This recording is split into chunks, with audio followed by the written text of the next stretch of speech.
Assalamualaikum jami'an warahmatullahi wabarakatuh. Al-usul al-amaliyah, kaidah-kaidah terapan, tentang kaidah-kaidah terapan, kaidah-kaidah usul terapan. Tapi sebelum itu, saya pernah secara sekilas membincangkan tentang bahwa satu objek hukum sebetulnya ditetapkan bukan semata karena objek hukum itu, tetapi karena keyakinan pelaku terhadap objek hukum itu, keyakinan subjek terhadap objek hukum itu. Ini disebut dengan hujjah. Hari ini saya browsing, hujjah itu dalil argumentasi. Saya browsing media sosial, lalu entah pada kata kunci apa, kemudian masuklah ada, itu suka ada yang canda-canda keagamaan, tetapi dikemas dalam bahasan-bahasan yang serius, dikemas dalam candaan. Ada yang berhubungan dengan pertanyaan di alam kubur. Jadi kata mereka, kenapa harus ada pertanyaan di alam kubur? Man rabbuka, man nabiyuka, itu kita yakini akan ada. Tapi yang dibincang adalah kenapa? Dan jawaban di bawahnya itu adalah, sanggahan mereka itu adalah, bukankah Tuhan Maha Tahu? Gitu. Kenapa malaikat harus tanya lagi? Bukankah Tuhan Maha Tahu? Nah, jawabannya menurut saya, mengapa ditanya dan mengapa kemudian kita menjawab? Karena kita akan dituntut berdasarkan hujah yang kita yakini. Pengadilan kita berdasarkan apa yang kita yakini. Di situ berlaku keadilan Allah Subhanahu wa Ta'ala. Allah Ta'ala Maha Adil. Kalau ada yang umat Islam itu, ada yang nabinya sampai pada baginda Nabi Sallallahu Alaihi Wasallam, ada yang pada risalah Nabi Ibrahim, risalah Nabi Musa alaihi wassalam. Setiap umat akan dimintai pertanggungjawaban yang berbeda. Karena penyempurnaan tahapan syariat yang berbeda. Apa yang mungkin wajib bagi kaum muslimin sekarang, boleh jadi tidak wajib bagi umat sebelum kita. Jadi tahapannya berbeda. Dulu kan menghadapnya ke Baitul Maqdis sebelum terjadi peralihan kiblat ke Ka'bah. Umat Islam menghadapkan wajah itu ke arah kiblat, ke arah Ka'bah. Nah, ada seorang sahabat Ansor yang pertama kali meninggal waktu itu setelah terjadi peralihan kiblat. Jadi awalnya ke Masjidil Aqsa, kemudian beralih ke Ka'bah. Itu utara selatan posisinya itu. Jadi betul-betul berbalik menghadap, asalnya ke utara, kemudian menghadap ke selatan. Nah, menurut sebagian, misalnya, mana turun lebih dahulu? Kewajiban puasa atau kewajiban pindah arah kiblat? Mana lebih dahulu, beralih arah kiblat atau kewajiban puasa?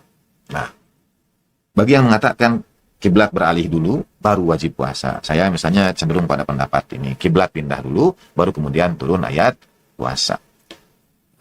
Karena kehadiran baginda Nabi Shallallahu Alaihi Wasallam itu pada bulan Rabiul Awal, kemudian Rabiul Tsani, Jumadil Awal, Jumadil Tsani, lalu bulan Rajab, bulan Sya'ban, dan bulan suci Ramadan. Ada 5-6 bulan sebelum bulan suci Ramadan.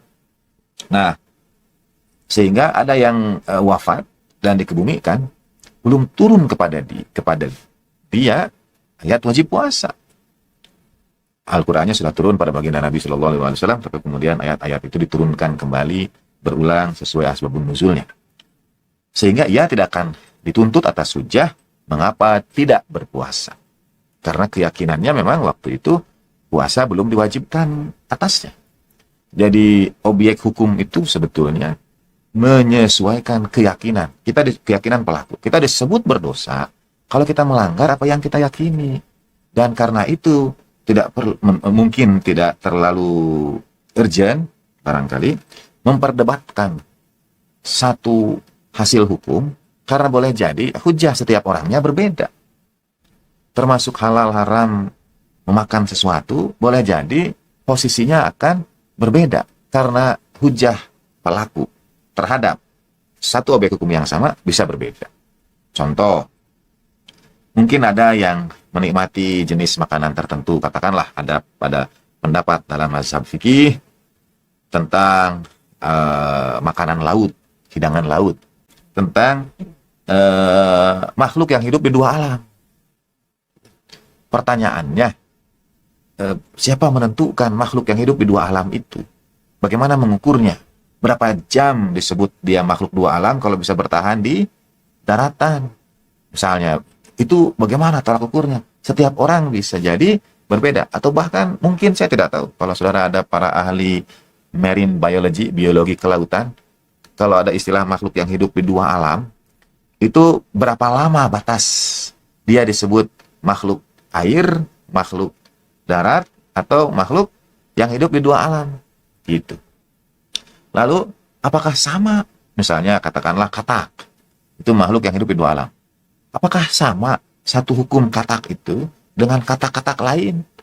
Apakah bisa kita generalisir satu katak itu sifatnya sama dengan katak yang lain?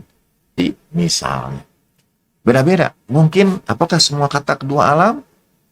Mungkin ada satu jenis katak misalnya yang tidak, atau bagaimana lah. Nah, jadi, hujah itu bukan hanya pada objek hukum kita terapkan, tapi lebih kepada bagaimana keyakinan kita memandang objek hukum itu.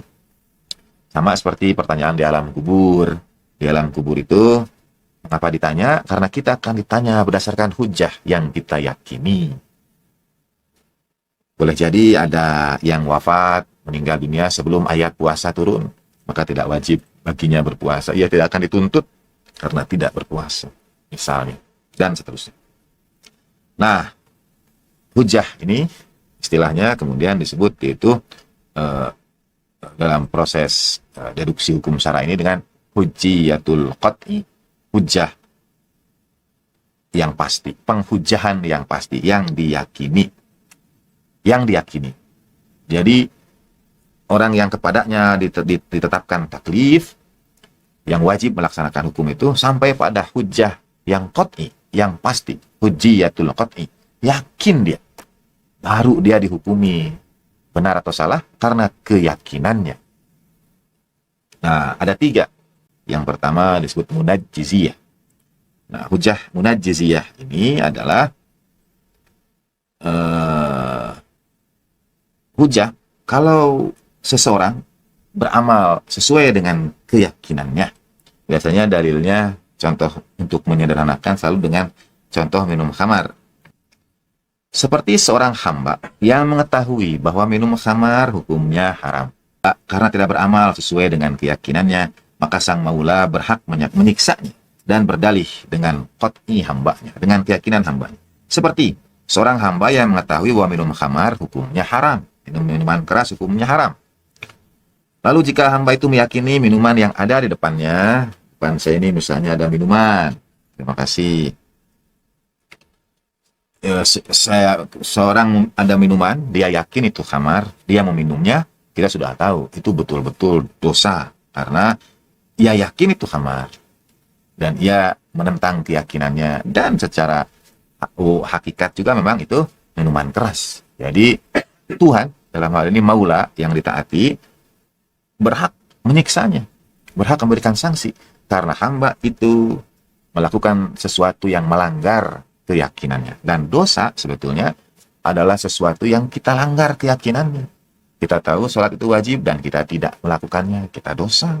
Itu yang disebut dengan dosa. Kita tahu puasa itu wajib dan kita tidak melakukannya, kita berdosa.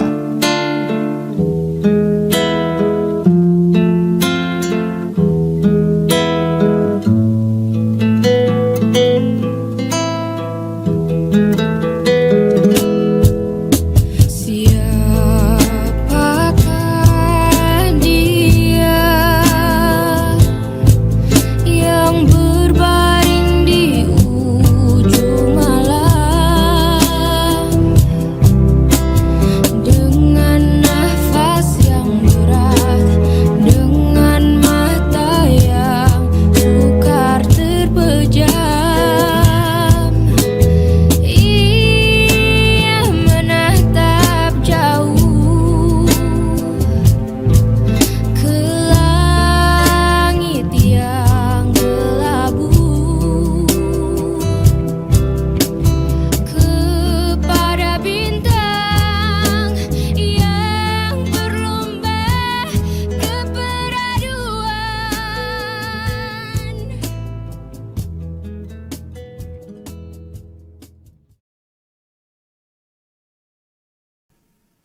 Lalu ada mu'adziriyah, hujiyah yang kedua. Jika seorang hamba menentang maula karena beramal sesuai dengan keyakinannya, maka sang maula tidak berhak menyiksanya. Dan hamba tersebut memohon uzur berdalih dengan keyakinannya. Mu'adziriyah, uzur, ada alasan. Seperti seorang hamba yang mengetahui bahwa minum khamar hukumnya haram. Dia tahu minum khamar itu haram. Maka jika seorang hamba meyakini bahwa minuman yang ada di depannya bukanlah khamar, lalu dia meminumnya, sedangkan secara waqi'i ia betul-betul khamar, maka sang maula tidak berhak untuk menyiksanya. Karena hamba itu beramal sesuai dengan keyakinannya. Jadi sederhananya, ini ada minuman, kita tahu minuman khamar itu haram. Ini ada minuman, dan kita yakin bahwa ini bukan khamar. Lalu kita minum, walaupun sebenarnya itu khamar. Kemudian kita minum, secara fikih kita tidak dihukumi dosa. Nah, yang kedua ini, hujiyah yang kedua ini, hujiyah mu'adziriyah ini adalah kita yakin yang di depan kita ini bukan khamar, tapi ternyata ia khamar. Kita meminumnya, secara fikih kita tidak dituntut. Atau maula yang berikan kepada kita kewajiban itu tidak bisa menuntut, karena kita memang yakinnya ini halal, yakinnya ini bukan khamar, walaupun ternyata benar ia khamar. Sekali lagi dari sisi fikih.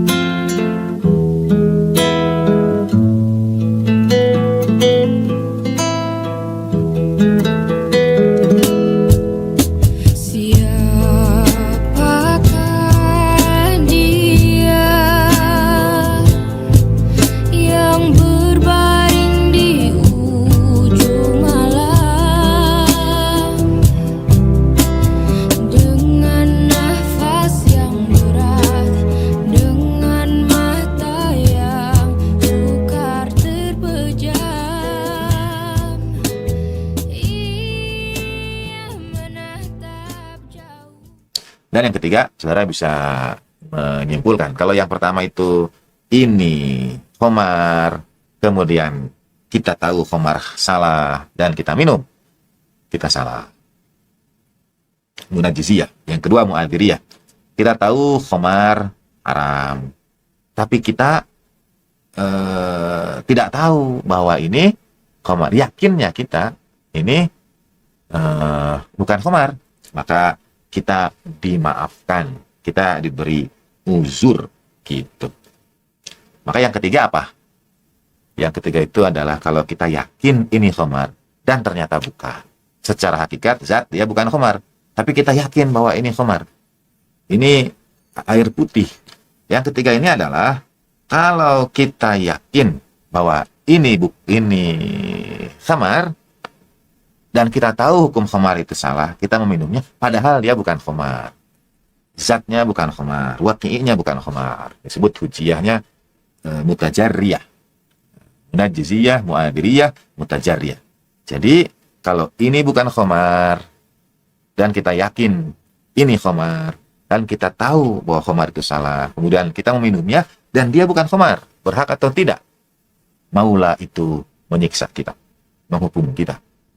Jawabannya, maula berhak menyiksa kita, berhak menghukum kita, karena kita melanggar apa yang kita yakini.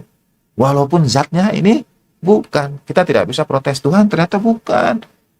Tapi dosa itu dihitung karena kita melanggar keyakinan kita. Paradoksnya memang di situ. Kalau tidak tahu, kita tidak dihukumi, tapi kita wajib mencari tahu. Begitu kita tahu, ada hukum yang mengikat kita, dan begitu hukum mengikat kita, ketika kita melanggarnya, tidak melakukannya, kita dihitung berdosa. Lalu kita meminumnya, padahal bukan. Kita salah, kita disiksa. Yakin ini bukan khamar, dan kita meminumnya, ternyata khamar, kita dimaafkan.